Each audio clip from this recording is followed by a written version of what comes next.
주님께서 여러분과 함께 루카가 전한 거룩한 복음입니다.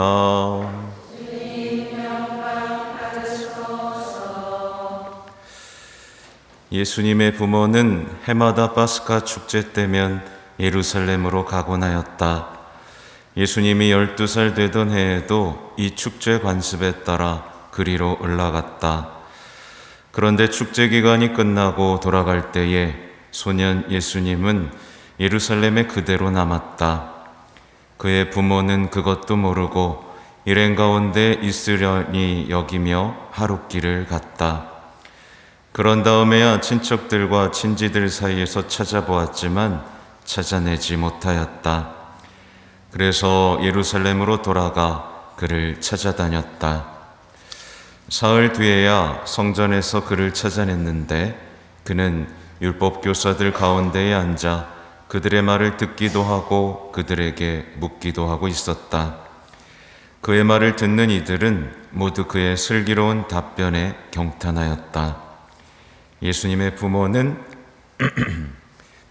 그를 보고 무척 놀랐다.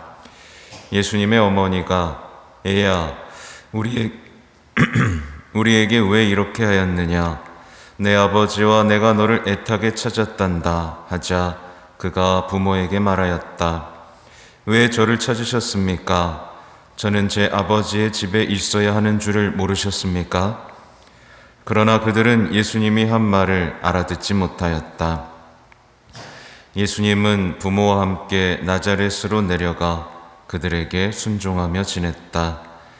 그의 어머니는 이 모든 일을 마음속에 간직하였다.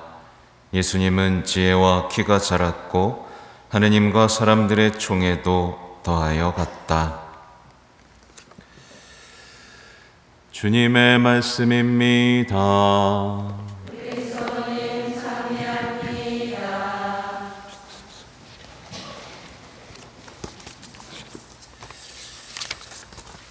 참 예수님, 이미 오늘 말씀드린 대로 오늘은 첫 토일 우리 성모님을 기억하는 날인 동시에 우리 아기 예수의 성녀 데레사를 기억하는 날입니다. 소아 데레사 많죠? 손 들어볼까요? 네, 그래도 박수 한번 치고 해야겠죠? 소아 데레사 자서전 보신 분 계세요? 네, 좋아는 하지만 안 보죠. 자서전은 정말 보물 같은 책입니다. 제가 한 번은 읽다가 너무 좋은 말들을 줄치려다가 포기했어요. 다 좋아서. 그리고 제가 이제 매일 바치는 소아데레사의 봉헌 기도문이라는 게 있는데 오늘 그 중에 일부를 들려드리면서 봉헌에 대해서 조금 말씀드리고 싶습니다. 이렇게 기도해요. 성녀는요. 저는 하늘과 땅에 있는 성인들의 모든 공로 행동과 천사들의 사랑을 당신께 드립니다. 오 복되신 하느님 성삼이여, 마침내 나의 사랑하는 어머니이신 성모 마리아의 사랑과 공로를 드리고 성모님께 나의 봉헌을 맡기며 그것을 당신께 바쳐 주시기를 청합니다. 성모님이 등장하죠 벌써. 저는 죄인들이 당신께 배은망덕할 때 당신을 위로하여 드리고 싶습니다. 당신의 마음을 거스르는 자유를 제게서 없애 주시기를 간청합니다. 혹시 제가 연약함으로 인해 어떤 죄에 떨어지거든 곧 당신의 거룩한 눈길로 제 영혼을 정화시켜 주시며 모든 것을 동화시키는 불처럼 저의 모든 결점을 불살라 주십시오. 오 저의 지극히 사랑하시는 하느님, 그림자들이 사라져 영원히 당신과 마주보고 제 사랑의 말씀을 드릴 수 있을 때까지 제 심장이 뛸 때마다 수없이 이 봉헌을 새롭게 하기를 원합니다. 예. 아름답죠? 제가 일부분만 읽어드렸는데도 이렇게 아름답습니다. 그러니까 봉헌하고 싶은 거예요. 예. 자신의 전부를 사랑하는 성삼, 삼위일체신 하나님께 드리고 싶은 것이고, 자신이 위로받는 게 아니라 죄인들 때문에 상처받는 주님을 위로하여 드리고 싶어 하죠. 그죠? 그리고 심지어 자유를 없애달라고 합니다. 그쵸? 내가 주님을 사랑하고 싶은데 그 마음과 반대되는 이 자유 때문에 너무 불편한 거예요. 모든 성인의 공통점입니다. 이제부터 내 뜻은 없다. 내 자유를 거두어 가 주십시오. 제 자유를 없애 주십시오. 라고 청하고, 어때요? 심장이 뛸 때마다 이 봉헌을 새롭게 하고 싶어 하죠. 그러니까 저는 주님의 것입니다. 당신의 것입니다. 성모님을 통하여 성모님께 나의 봉헌을 맡기며 그것을 당신께 바쳐주시기를 청합니다. 라고 얘기하고 있는 거죠. 그래서 여기 성인, 성녀 되고 싶죠, 다들? 네. 아니에요? 아니면 집에 가야 됩니다. 우리는 모두 성인, 성녀로 부르심을 받았기 때문에 성인, 성녀로 부르심을 받았고 우리는 성화되어야만 합니다. 그죠? 이 성화되기 위해서는 봉헌의 삶보다 더 좋고 빠른 방법은 없어요. 봉헌 안 해놓고 나는 좋은 사람 되고 싶다라는 건 진짜 큰 착각입니다. 주님의 구원 사업에 제대로 참여하고 그분과 사랑을 누리면서 성화되기를 원하는 사람은 저는 확신을 가지고 말씀드려요. 성모님께 대한 참된 신심이야말로 가장 완전하고 빠른 방법입니다. 예수님은요, 당신을 사랑하고 아끼는 이들에게 누굴 주셨어요? 이분이 내 어머니시다라고 맡겨주셨어요. 그렇죠? 결국 우리는요, 성모님께 순종하고 성모님의 것이 되면 될수록 어떻게 돼요? 예수님과 일치하게 되는 거예요.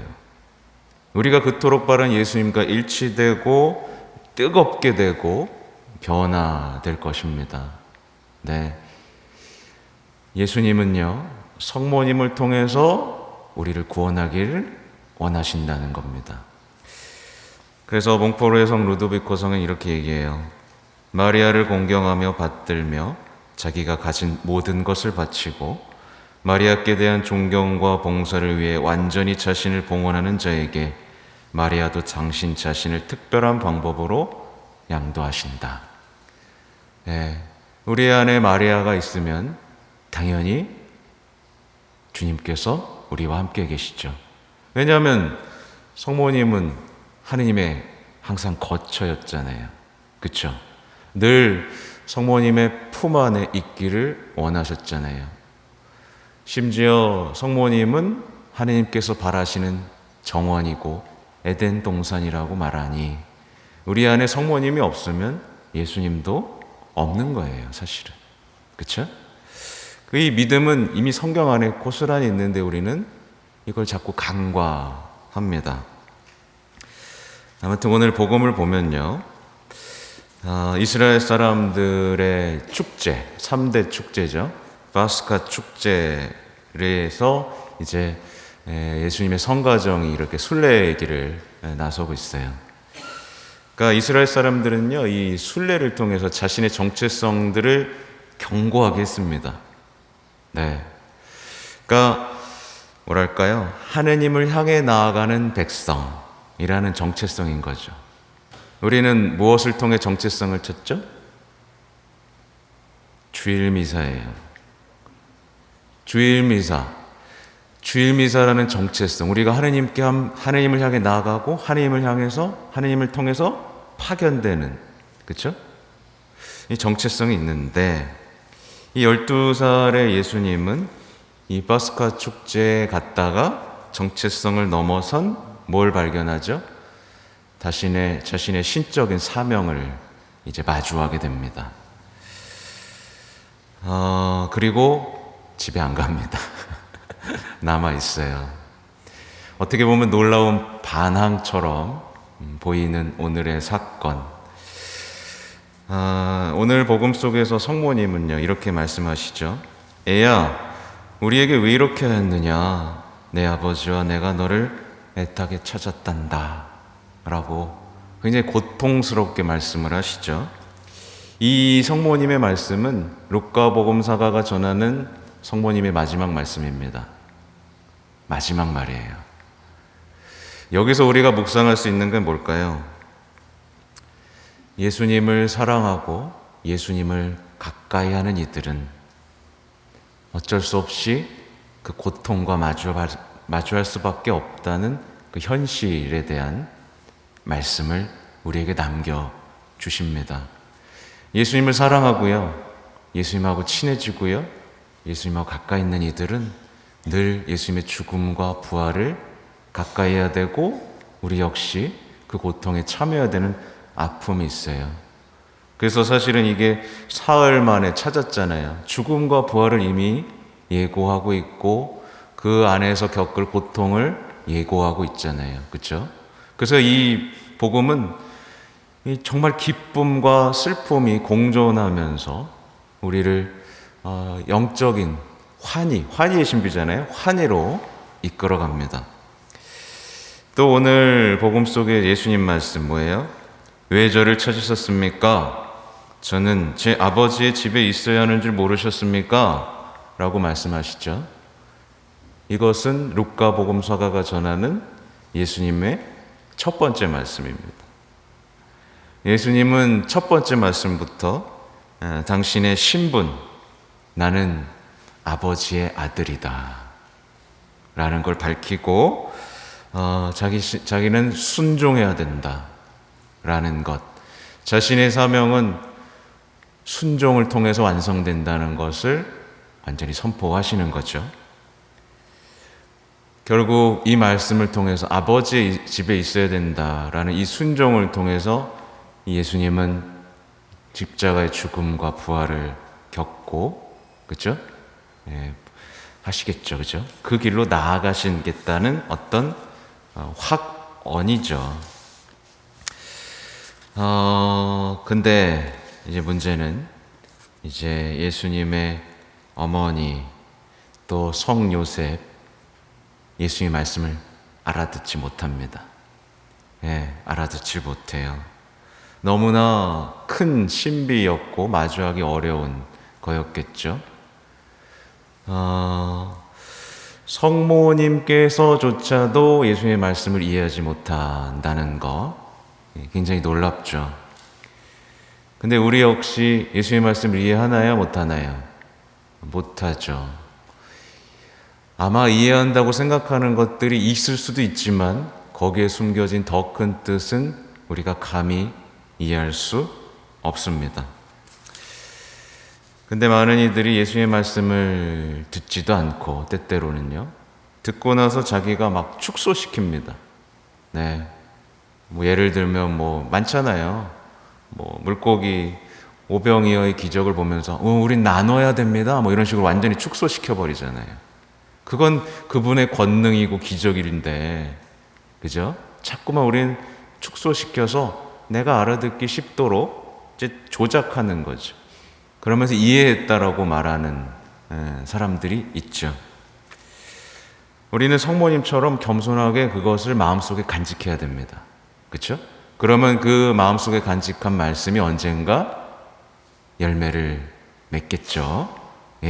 그렇게 열매를 맺는 거예요. 이해해서 열매 맺는 게 아니라 간직하고 순종해서 열매를 맺는 겁니다.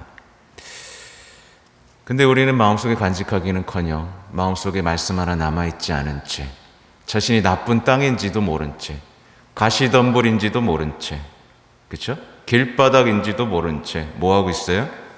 예수님을 가르치려고 듭니다. 자신의 삶이 조금 힘들다고 해서 예수님을 가르치려고 들어요. 예를 들면 성모님이 너 어디서 말대꾸야? 내가 이렇게 힘들었는데 지금 엄마한테 무슨 태도야? 이렇게 얘기하는 거랑 같아요, 달라요? 같아요.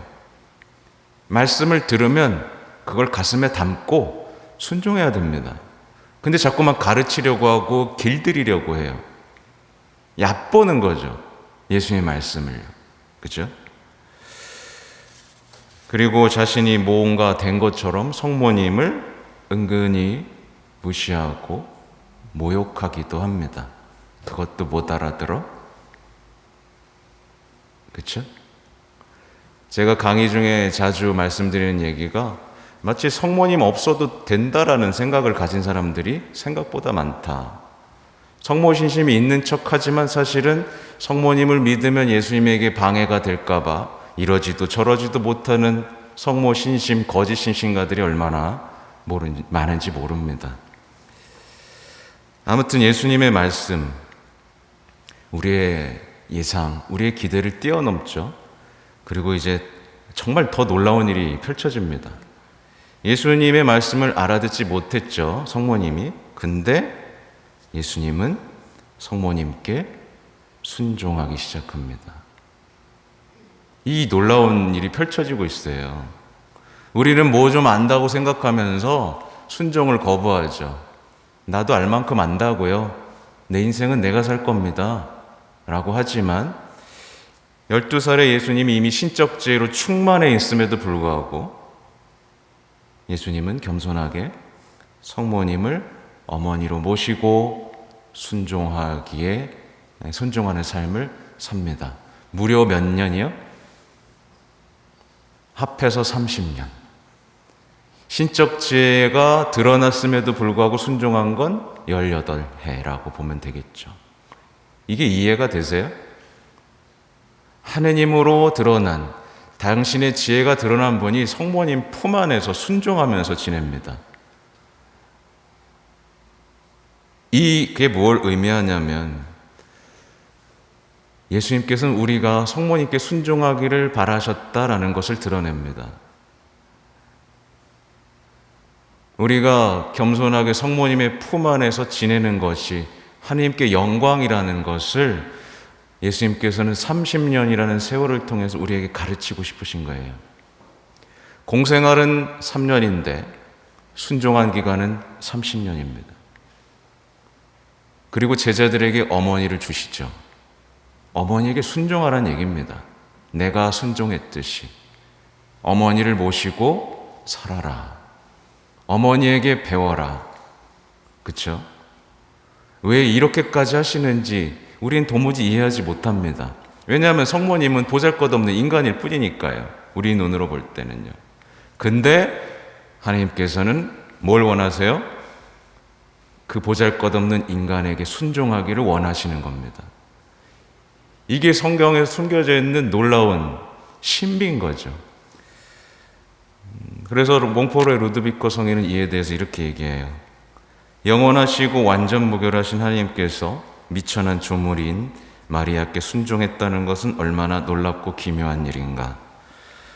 어머니 마리아에게 30년 동안 순종하며 사신 것은 예수님께서 큰 기적을 행하여 전 인류를 회개시킨 것 이상으로 하늘에 계신 성부께 큰 영광을 드렸다. 그러므로 우리의 유일한 모범이신 예수 그리스도의 모범을 따라, 예수님의 모범이에요. 하느님께 영광을 드리기 위해 마리아께 우리 자신을 예속시킴은 얼마나 하느님께 영광을 드리는 것이 되겠는가. 곧 봉헌을 얘기하고 있죠. 성모님께 완전히 속하는 것이 하느님께 영광이고 그리스도와 일치되고 예수님을 가장 기쁘게 하는 일이라는 것을 지금 가르쳐 드리고 있어요. 예수님은 지혜와 키가 자랐고요. 하나님과 사람들의 총애도 더하여 갔다. 우리 역시 그렇게 됩니다. 우리가 성모님께 속하면요, 성모님은요, 그래 넌 내 거야 라고 하세요? 아니에요. 성모님은 자신의 것이 없습니다. 성모님은 우리를 예수님처럼 키워주시고 우리가 예수님처럼 닮아가도록 해주시고 우리가 지혜와 키가 자라서 사람들의 총애를 받도록 우리를 새롭게 태어나게 해주실 엄마다 라는 것이 성모 신심이라는 것을 기억하시면 좋겠어요. 끝으로 첫 토요일의 신심은 굉장히 중요합니다. 파티마의 성모님께서 1925년에 루치아 수녀에게 나타나서 이렇게 말씀하셨어요. 먼저 아기 예수님이 얘기하십니다. 이렇게 가시로 덮인 지극히 거룩하신 내 어머니의 성심을 가엾이 여겨라. 배은망덕한 사람들은 순간마다 그 가시로 어머니의 성심을 찌르는데 그 가시를 빼드리기 위해 보상행위를 하는 사람은 아무도 없구나. 이 아기 예수님이 했습니다. 그리고 성모님이 이렇게 말씀하세요. 딸아, 배은망덕한 사람들이 불경과 배은망덕으로 매 순간 나를 찌르는 가시로 둘러싸인 내 성심을 보아라. 적어도 너만은 나를 위로하도록 힘써라. 그리고 5달 동안 계속 첫 토요일에 고백, 영성취하고 묵주기도 5단을 하고 또 내 성심을 거스른 죄를 보상하기 위한 지향으로 15분 동안 로사리오의 15가지 신비를 묵상하면서 나와 함께 있는 모든 사람들에게 임종 때에 내게 구원에 필요한 은총으로 도와줄 것을 약속한다고 말해 주어라. 이렇게 말씀을 하셨어요. 그래서 이렇게 첫 토요일이 중요한 것이고 첫 토요일의 고해성사, 영성체, 묵주기도 이런 것들이 중요한 겁니다.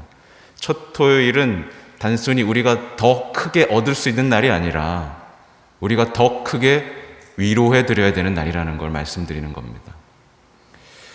왜 5달이냐에 대해서 다시 한번 예수님은 루치아 수녀에게 말씀하셨어요. 내 딸아, 그 이유는 간단하다.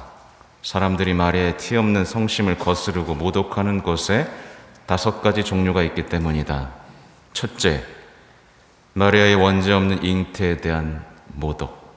둘째, 마리아의 동정성에 대한 모독. 셋째, 마리아의 천주의 모친성에 대한 모독과 동시에 마리아가 인류의 어머니임을 부정하는 것. 넷째, 어린이의 마음에 마리아에 대한 무관심과 경멸, 심지어 미움을 주입하는 사람들에 의한 모독. 5째, 마리아의 성화나 성상에 직접적으로 불경을 저지르는 이들에 의한 모독입니다. 이 모독들을 배상하는 날인 거예요. 배상하는 날인 겁니다. 성모신심은 이 시대에 짓밟히고 있어요. 오늘날 교회가 믿음을 잃어가는 이유는 성모신심이 위기이기 때문입니다. 동시에 성체신심도 위기이기 때문입니다. 이걸 제대로 세우지 않으면 우리가 아무리 복음을 외쳐도 우리는 제대로 돌아올 수가 없는 거예요. 왜냐? 아까 말씀드렸듯이 주님께서는 성모님을 통해 우리를 구원하고 싶으시니까. 네. 만약에 여기 계신 분들이 믿음을 원하는데도 자꾸만 메말라가고 있다면 성모신심 안으로 들어오시고, 특별히 밖에 오늘 이제 셀기도 이렇게 했잖아요. 네. 그건 성모님이 우리에게 원하신 거예요. 사랑한다면 누구나 해야 되는 겁니다. 네, 사랑하는 사람 말을 들어줘야죠. 그렇죠? 파티마의 메시지입니다. 가장 중요하다고 여겨지는 성모님의 메시지인 거죠. 네, 다들 한 장씩 가져가시고 셀기도 하는 분들도 많아졌으면 좋겠어요. 그리고 자신을 성모님께 봉헌한다는 것에 대해서 조금 더 진지하게 생각하시는 분들이 많아지기를 바랍니다. 아멘.